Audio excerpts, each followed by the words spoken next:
감사합니다. 인사를 잘 해야 참 좋습니다. 우리 사람들은 말에 힘이 있어요. 말에 힘이 있어요. 그리고 말도 천천히 또박또박 말하면 힘이 있어요. 근데 말글이 흐려지면 무슨 말을 했는지 기억력도 또 기억도 안 되고 그렇습니다. 그러므로 우리는 항상 이런 것을 기억하고 또박또박 말하고 듣는 이런 모습이 되었으면 좋겠습니다. 오늘은 광야에 맺히는 사람이라고 하는 제목입니다. 오늘부터는 이 마가복음을 이렇게 강의하려고 합니다. 때로는 이제 주제 설교도 하고 본문 설교도 하고 그렇지만 주로 이제 마가복음을 하려고 합니다. 마가복음 1장 1절을 먼저 보게 되면 하나님의 아들 예수 그리스도의 복음의 시작이라 이렇게 보면 창세기 1장 1절보다도 어떤 의미에서 더 위대한 서문이다라고 이렇게 말을 하고 있습니다. 여러분의 심령은 이렇게 가슴이 뭐 이렇게 쿵쾅거리거나 뛰는 것이 있어야 되는데 어때요? 우리는 이런 것을 이 하나님의 복음의 시작이다. 이 복음이라는 단어를 들을 때마다 그렇게 기쁘고 즐거워야 되는 거예요. 근데 그 복음이라는 소리를 들어도 내가 밋밋하다. 그 신앙의 강도가 약하다. 이것을 기억하고 강도를 조금 업을 시켜야 될 수도 있어야 되는 것입니다. 저도 신앙생활 하면서 이렇게 보면 어느 날 순간 이렇게 올라가는 것이 아니라 어떤 계단을 올라갈 적에 그 테스트를 통과하면 한 단계씩 올라가는 걸 참 많이 느꼈어요. 그때마다 하나님께서 깨닫는 영을 주시고 하나님께서 은혜를 부어주심으로 말미암아 기쁨이 있고 그래요. 복음이라고 해서 예수를 믿는다 해서 금방금방 내가 잘 알고 깨닫는 것이 아니다라는 것입니다. 그래서 성경은 믿음도 하나님이 주시는 것이고 깨닫게 하는 것도 하나님이 주시는 것이고 모든 지식과 모든 건강과 모든 재능을 주시는 것도 다 하나님이 주셔서 하는 거예요. 그것을 깨달을 적에 우리는 이렇게 이 모든 시작부터 끝이 하나님으로부터 시작이 되어서 마쳐지는 것이구나. 그런데 그 하나님을 알게 되고 하나님 앞에 나왔다라는 것은 또 자녀가 되었다라는 것에 감사한다는 것이죠.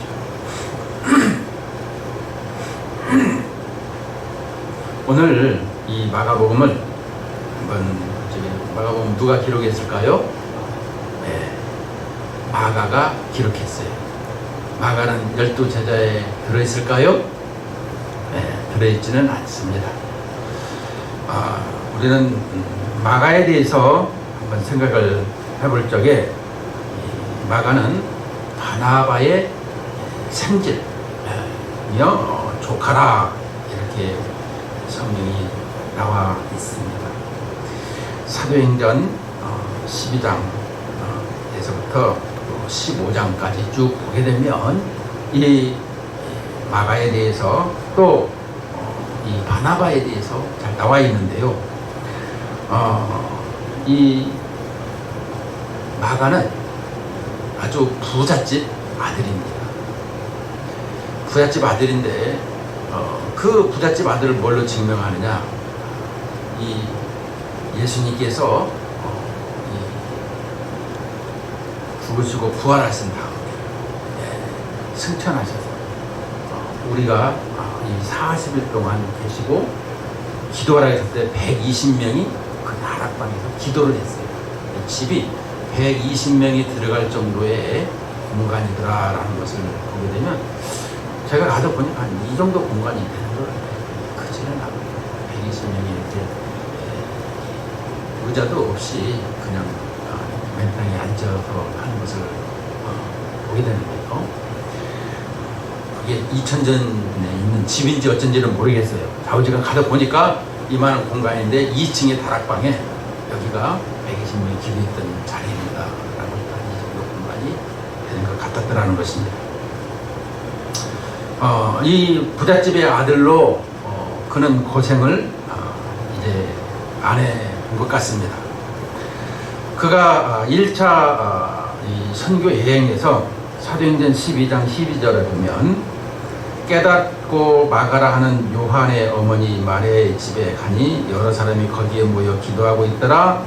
또 사도행전 13장 5절에 보면 살라미에 이르러 하나님의 말씀을 유대인의 여러 회당에서 전할세 요한을 수행원으로 두었더라. 이제 요한을 수행원으로 두었어요.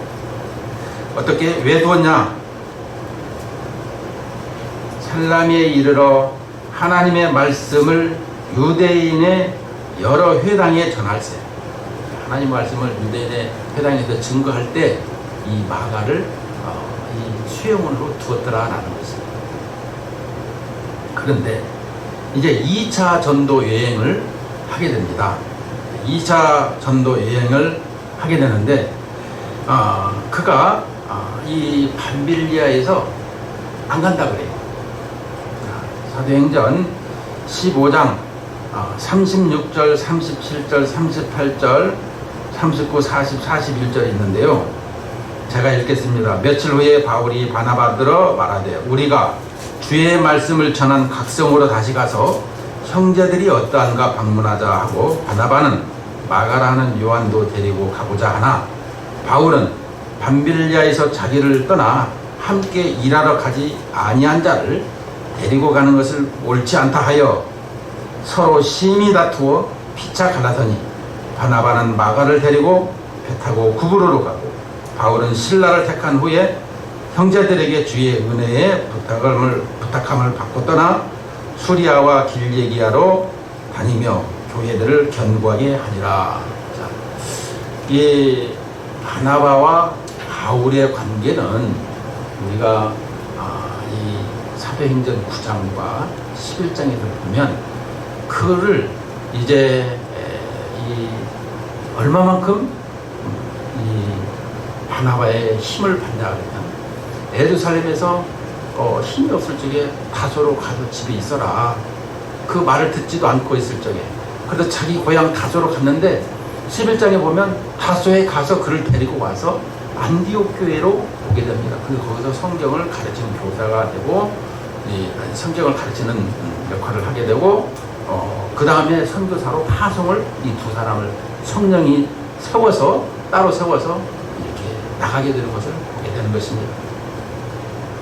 그런데 이 밤빌리아에서 자기들을 떠나 함께 일하러 가지 않겠다라고 한 이 내용이 뭐냐?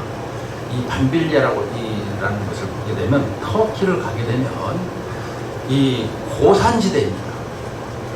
보통 1000m에서 이렇게 2000m 되는 이런 곳에 이 도로가 있어요. 그런데 거기에다 가다가 보면 눈 덮인 산을 또 보게 돼요. 그러니까 산이 이게 태백산맥처럼 험하더라는 거예요. 산이 험해요. 이 부잣집 아들로 있다 보니까 아마 거기를 넘어가는 것이 괴로워서 나 안 가겠어 이런 것이다 이런 생각을 대부분의 학자들이 하고 있습니다.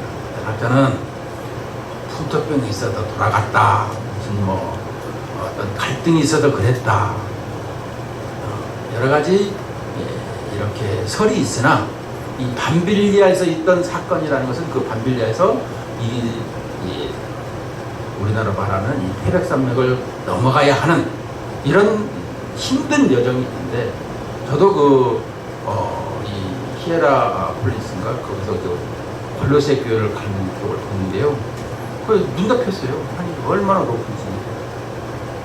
근데 거기를 바울이 자주 왕래했다. 그걸 보면서 참 저렇게 사명에 불타지 않고는 어떻게 갈 수 있었겠는가 이런 생각을 보게 되었습니다. 그래서 이제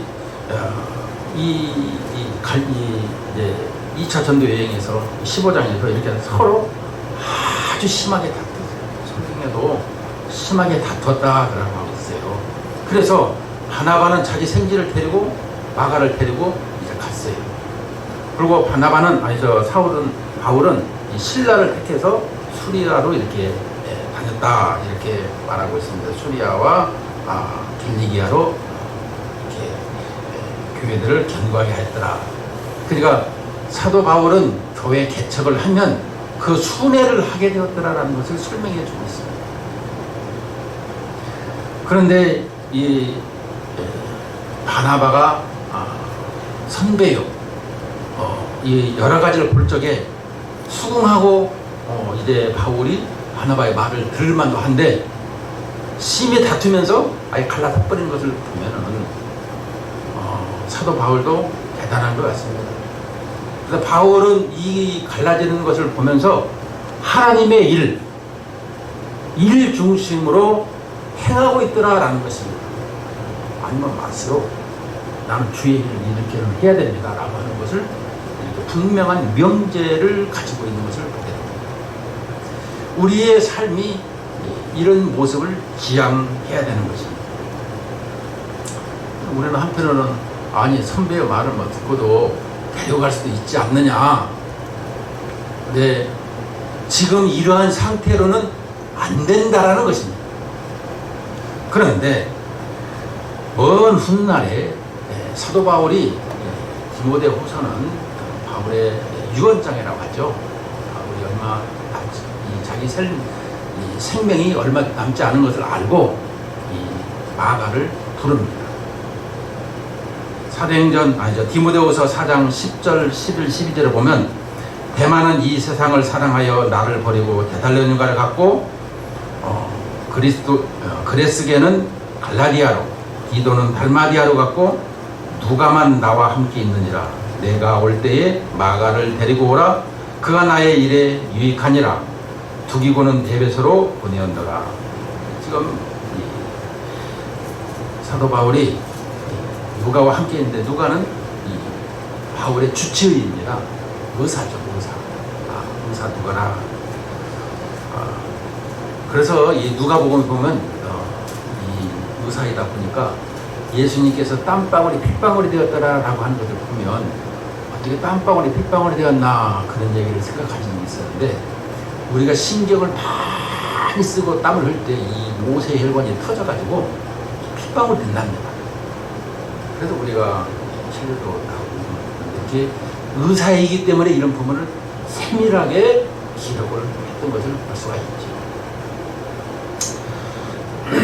그런데 이 마가를 데리고 오라고 하면 마가가 지금 싫다고 할 때는 언제고 다시 데리고 오라고 하는가.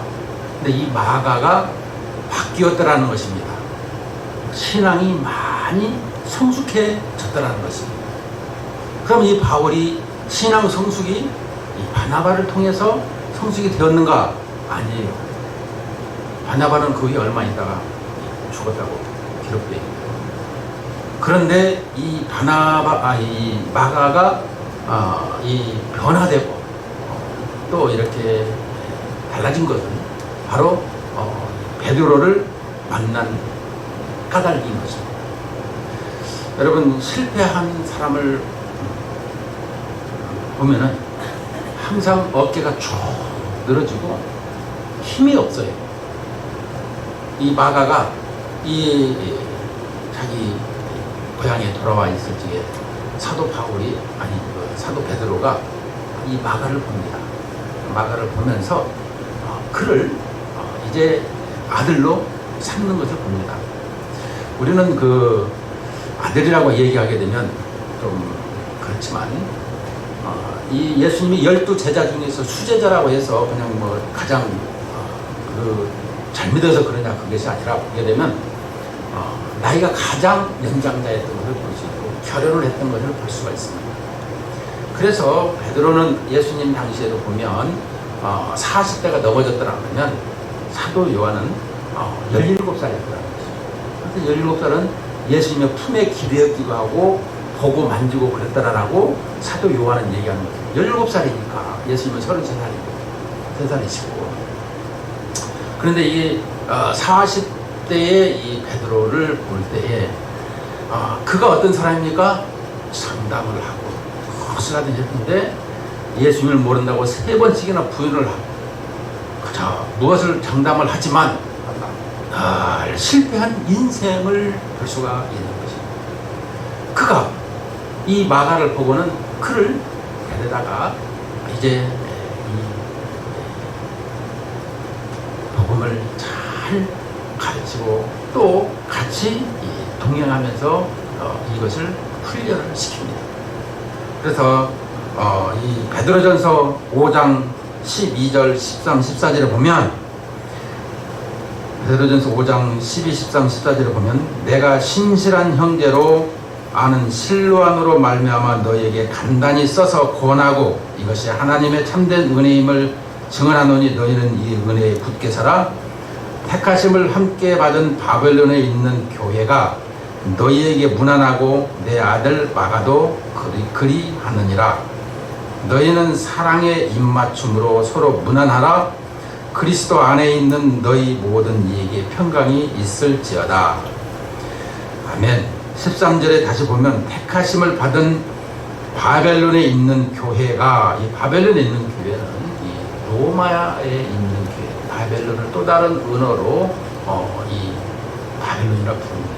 이 바벨론이라고 하면 이 구약에 있던 저쪽 이 바벨론이 아니라 당시에 로마를 바벨론이라 이렇게 불렀어요. 그래서 이 로마에 있는 교회가 너희에게 무난하고 내 아들 마가도 그리하느니라.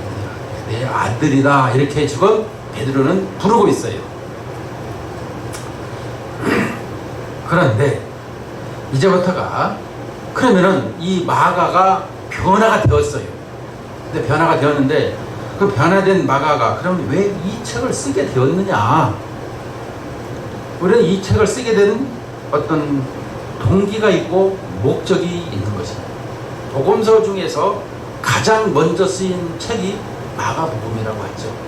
근데 이 마가복음이 왜 쓰여지게 됐느냐 이런 생각을 해보면 기록이 64년에서 70년 사이라 이렇게 기록이 되어 있습니다.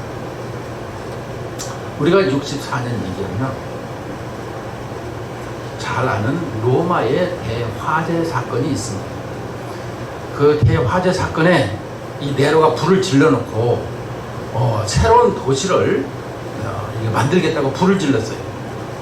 그런데 이 사람들이 자기의 삶의 주거지가 이제 타니까 폭동이 일어날 정도가 된 것입니다. 불을 질렀는데 이 14개 구역이 있는데 10개 구역이 다 탔어요. 말하자면 서울의 3분의 1만 내려놓고 3분의 2가 다 타버리는 이런 지경이 된 것입니다. 그러니까 이 부분에 대해서 이제 그 네로는 이제 불을 질러놓고 새로운 도시를 만들겠다고 하기는 했지만은 그런데 그 같이 있던 많은 이 관료들, 언론 또 여기에 이 행정 담당자들은 이 폭도가 일어나면 자기들이 죽겠다라는 거예요. 그래서 그들에게 이 죄를 뒤집어 씌우는데 기독교인들이라고 해서 그 죄를 뒤집어 씌웁니다.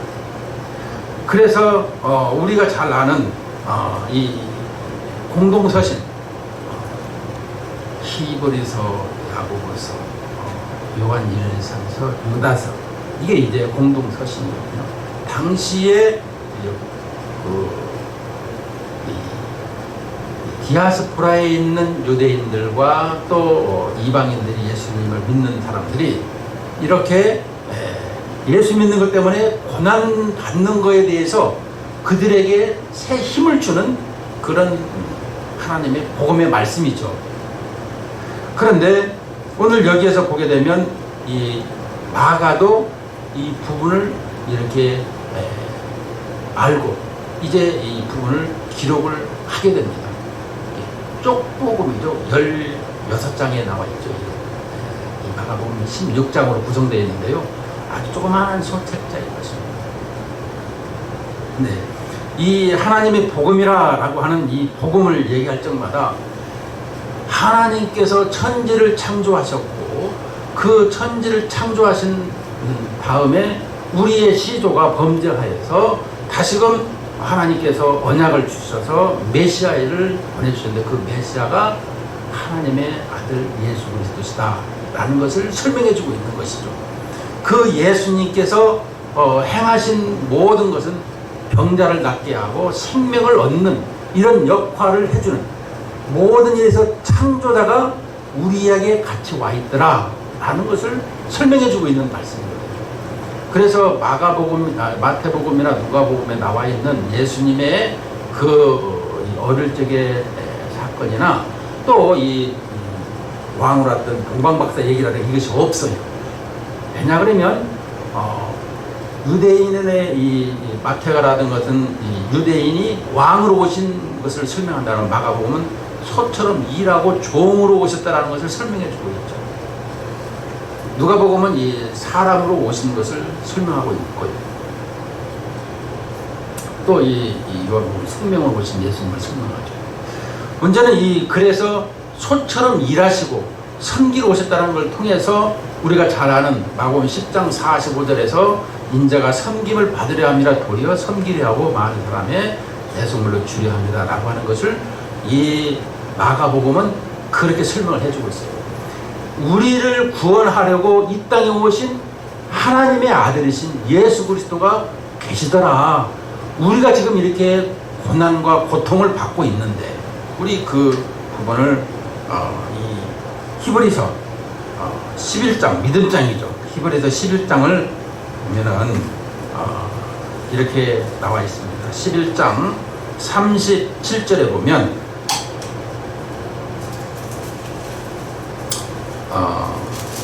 어떻게 이렇게 그리스도인들이 고통당하고 죽었는가? 36절부터 보면 또 어떤 이들은 조롱과 채찍질뿐 아니라 결박과 옥에 갇히는 시련도 받았으며 돌로 치는 것과 톱으로 펴는 것과 시험과 칼로 죽임을 당하고 양과 염소의 가죽을 입고 요리하며 궁핍과 환난과 학대를 받았으니 이런 사람은 세상이 감당치 못하느니라. 그들이 광야와 산과 동굴과 토굴에 유리하였느니라. 이 사람들은 다 믿음으로 말미암아 증거를 받았으나 약속된 그것을 받지 못하였으니 이는 하나님이 우리를 위하여 더 좋은 것을 예비하였은즉 우리가 아니면 그들로 온전함을 이루지 못하게 하여 하십니다. 자, 우리가 이 37절에 보면 이 당시에 많은 사람들이 어떻게 죽었느냐? 이 심승의 양과 염소의 가죽을 씌워서 원형 경비단에서 밥이 되게 하고 돌로 때려 죽이고 칼로 죽이고 톱으로 잘라 죽이고 이렇게 죽이고 있었더라는 것입니다. 그러면은 그 예수 믿는 사람들이 어떻게 되겠습니까? 절망과 낙심을 가지게 되겠습니다. 그 낙심 속에 있는 그들에게 이 쪽복음을 증거하게 되었더라는 것입니다. 그래서 그 소리 들어봤어? 그거 본 적 있어? 이런 것이 이 마가복음에 이제 계속해서 주어질 일이지만 예수님께서 이 땅에 오셔서 우리에게 생명으로 오셨고 우리의 모든 삶을 회복시켜주고 구원을 이룰 뿐만 아니라 소망을 확실하게 주시는 것을 설명해 주고 있더라 이런 말씀이었습니다. 이것을 이 마가복음 기자는 이렇게 설명해 주고 있는 것입니다. 그래서 이 부분에 대해서 마가는 이제 하나님의 아들 예수 그리스도의 복음의 시작이라 이렇게 선언을 통해서 우리가 창세기 1장 1절에 태초에 하나님의 천지를 창조하시니라 이렇게 말씀하는 것처럼 이 부분에 더 은혜로운 말씀으로 우리에게 임하고 있더라 이걸 설명해 주고 있는 것입니다. 자, 그렇더라면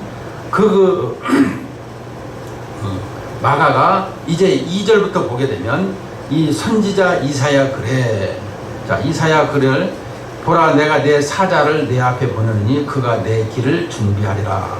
이 내 사자를 당신 앞에 보내더니 그가 당신 길을 예비하리라. 광야에 외치는 자의 소리가 있어 이르되 너희는 주의 길을 준비하라. 그의 오실 길을 걷게 하라. 이렇게 말씀하고 있습니다.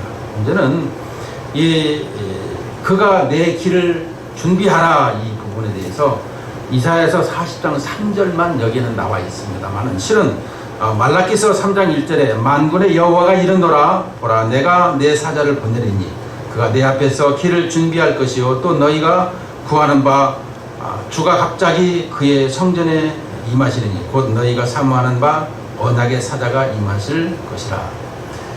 우리는 이사야를 대선지서, 말라기는 소선지서 이렇게 말하고 있습니다. 큰 분량과 작은 분량을 설명하는데 이 대선지서를 그냥 여기다가, 그러니까 어떤 부분에서 아주 간결하게 그 핵심만을 포커스를 확 찍어서 이 마가는 말을 하고 있습니다. 그래서 이렇게 대선지서 소선지가 있는데 그 다 인용하지 아니하고 대선지 하나만 딱 이렇게 포커스를 맞춰서 이렇게 이사야 그래, 선지자 이사야 그래, 보라 내가 내 사자를 내 앞에 보내느니 그가 내 길을 준비하리라. 광야에 외치는 자의 소리가 있어 이르되 너희는 주의 길을 준비하라. 그가 오실 길을 걷게 하라. 이렇게 이사야에 대해서 설명을 해주고 있습니다. 3절에 보면 광야에 외치는 자의 소리, 오늘 광야에 보게 되면 외치는 사람이라 제가 이렇게 썼어요. 광야에 외치는 사람. 자, 그가 어떻게 했느냐? 광야에서 외쳤는데 뭐 했느냐? 주의 길을 준비하라. 그의 오실 길을 걷게 하라. 이것은 이 길을 준비하라는 것은 이 길을 만들라라는 것입니다. 우리가 그 첩경이라고도 개역 한글에서는 나와 있는데요. 이 밟아서 다져진 길, 지금으로 말하면 아스팔트를 쫙 고속도로 깔아라. 누가? 우리가 어떻게? 예수님이 오시도록. 그러니까 예수님을 왕을 맞이하도록 이렇게 설명을 하고 있는 것입니다. 그가 이제 이 걷게 하라. 4절에 보면 세례 요한이 광야에 이르러 죄사함을 받게 하는 회개의 세례를 전파하니, 여기서 광야에 이르러, 광야가 왜 여기서 나왔을까요? 이스라엘 백성들이 출애굽을 해서 광야에서 이 40년 동안 이 하나님의 말씀을 배우고 회개하고 그 여호수아 갈렙과 그 2세들만 가나안 땅에 들어갔습니다. 이것을 이스라엘 백성들은 잘 알고 있어요. 지금 하나님의 아들이 이 땅에 오셨는데 그들이 하나님의 아들을 영접치 아니하고 있는 것을, 그들에게 이 하나님의 아들을 좀 바로 알고 영접을 해야 되는데, 이 광야에서 하나님을 바로 알고 영접하고 하나님의 뜻을 쫓아 살아가도록 이렇게 설명해 주면서 이 광야에 이르러 이 광야에서 그들이, 이스라엘 백성들이 훈련받았던 것을 기억을 하면서 죄사함을 받게 하는 회개의 세례를 전파하니, 이 회개의 세례를 전파하니, 우리는 이 회개했다라는 그냥 물세를 바로 주는데요, 우리가 생각을 해봐야 되는 것입니다. 회개의 세례라는 것은, 우리가 회개라는 것은 이 돌아온다라는 것입니다. 죄에서 돌아오는 것을 설명해 주죠. 자, 그렇더라면 우리의 생각과 우리의 마음과 우리의 삶이 인격적으로 변화가 돼야 돼요. 그저 그냥 예수님이 돌아왔다고 하는 것이 아니라 우리의 행함이 따라서 열매가 맺어야 되는구나, 이 말입니다. 우리는 지식으로만 알고 있지 행함은 안 해요. 그런 사람을 뭐라 그래요? 바리새인이라고. 다 알아. 어디가 해? 나는 안 해. 우리는 그렇게 하면은 안 되는 거예요. 자, 그래서 이 부분에 대해서 이 온 유대 지방과 예루살렘에 이 회개의 세례를 전파하니, 5절에 보면 온 유대 지방과 예루살렘 사람이 다 나아가 자기 죄를 자복하고 요단강에서 그에게 세례를 받더라. 요한은 낙타토롯을 허리에 가죽띠를 띠고 메뚜기와 석청을 벗더라. 그가 전파이르되 나보다 능력 많으신 이가 내 뒤에 오시나니 나는 곧비어 그의 신발끈을 풀기도 감당하지 못하겠노라. 시간이 이제 계속 지나가니까 그냥 요점 정리로 들어가도록 하겠습니다. 자, 요한은 어떠한 삶을 살았느냐라는 것을 한번 생각해 보게 됩니다. 요한을 평가를 성경은 어떻게 하고 있는가? 마태복음 11장 11절과 누가복음 7장 28절에 보면 내가 진실로 너에게 말하노니 여자가 낳은 자 중에 세례 요한보다 큰 이가 일어남이 없도다. 그러나 천국에서는 극히 작은 자라도 그보다 크니라. 내가 너에게 말하노니 여자가 낳은 자 중에 요한보다 큰 자가 없도다. 그러나 하나님의 나라에서는 극히 작은 자라도 그보다 크니라 하시니. 요한에 대해서 여자가 낳은 자 중에 이보다 큰 자가 없다. 이렇게 평가를 하고 있습니다. 자, 그의 평가를 보면은 그가 이 여자에게서 낳은 자 중에 가장 큰 자라고 하는데, 그럼 그가 한 일이 뭐였냐?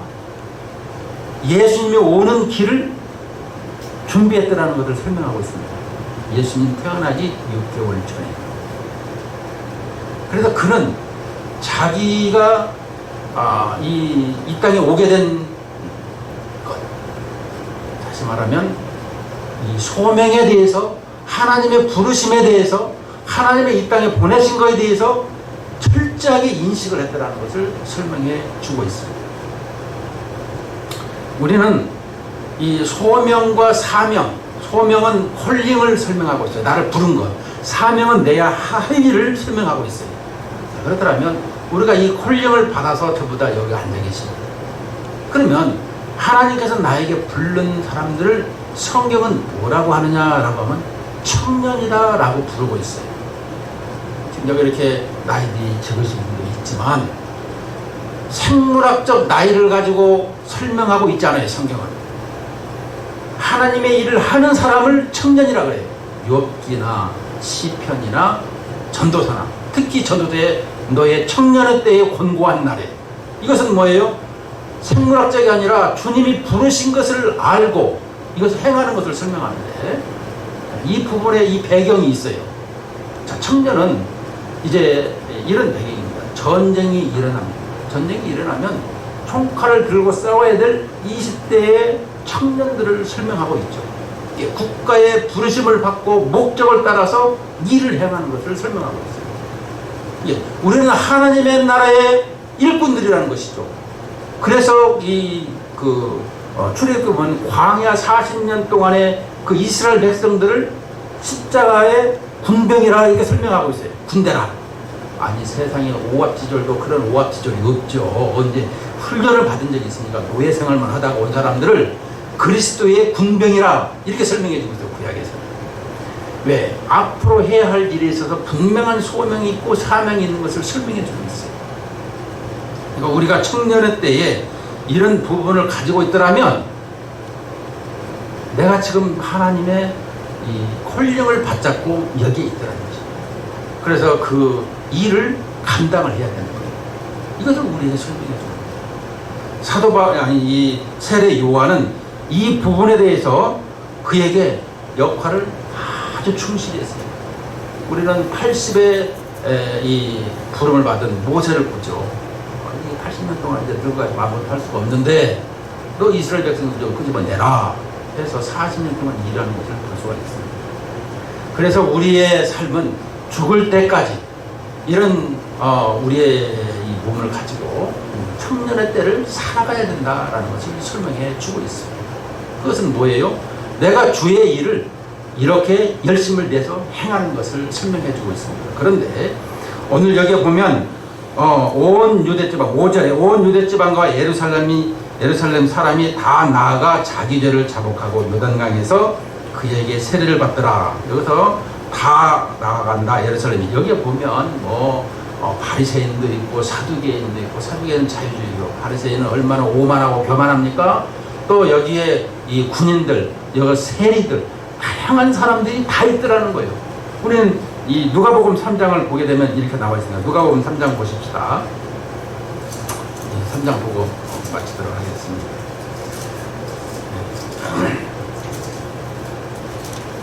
누가복음 3장 1절에서 이 3절까지 4절까지를 보도록 하겠습니다. 누가복음 3장 1, 3, 4절에 보면 디베르 황제가 통치한 지 15대 곧 본디오 빌라도가 유대의 총독으로 헤롯이 갈라디아의 분봉왕으로 그 동생 빌립이 이두레와 드라고닛 지방의 분봉왕으로 루사니아가 아빌레네의 분봉왕으로 안나스와 가야바가 대제사장으로 있을 때에 하나님의 말씀이 빈 들에서 사가랴의 아들 요한에게 임한지라. 요한이 요단강 부근 각처에 와서 죄사함을 받게 하는 회개의 세례를 전파하니 선지자 이사야의 책에 쓴 바 광야에서 외치는 자의 소리가 있어 이르되 너희는 주의 길을 준비하라 그의 오실 길을 곧게 하라. 자, 여기에 1, 2절에 보게 되면 1, 2, 3절까지만 보게 되면 여기에서 황제, 왕, 그 다음에 대제사장 이 부분에 가장 영향력이 있는 사람들이 있는데 이 사람들에게는 하나님의 말씀이 임하지 않았어요. 그런데 사가랴의 아들 요한에게 하나님의 말씀이 빈들, 여기는 광야에서 임하였더라라는 것입니다. 하나님의 말씀이 임한 것을 설명해 주고 있는 거예요. 우리에게 하나님의 말씀이 있는가? 하나님께서 부르심에 대한 확신이 있는가? 뭐 내가 부자요 금은부화가 많고 저축한 금액이 많고 건강하고 잘 살고 있을지라도 하나님께서 나를 부르심에 대한 소명이 없다라면 그건 문제가 있는 거예요. 이 세상에서 나를 불러주셨고 내가 앞으로 어떻게 나아가야 갈 길을 알고 있고 내가 어떻게 살아야 되는가를 알고 있는 것이 소명이요 사명을 가진 사람을 설명해 주고 있는 거예요. 광야에 외치는 사람, 나라고 설명을 할 수 있어야 되는 거예요. 나는 복음을 알고 복음을 증거하고 많은 사람이 돌아오도록 내 일생을 통해서 그들에게 전파하리라. 이런 모습을 드러내야 된다는 거예요. 그냥 지향한다는 것보다 그냥 드러내야 돼. 자꾸 이것을 설명해 주고 있는 것입니다. 오늘 이 말씀으로 우리가 광야에서 지금 이 시대가 광야에 있는 시대, 특히 내 가슴에 있는 내 마음이 광야. 여러분, 광야라고 하면 풀 한 폭이 돌멩이 없는 것이 광야가 아니라 사람이 살 수 없는 곳을 광야라 이렇게 부르고 있어요. 내 마음에 내가 제대로 자리하고 있는가, 이걸 보면서 정말 주님만이, 복음만이 내 삶의 힘이요 삶이라는 것을 고백하면서 이 땅에 주어진 이런 삶을 사시는 주의 이름으로 축원을 드립니다.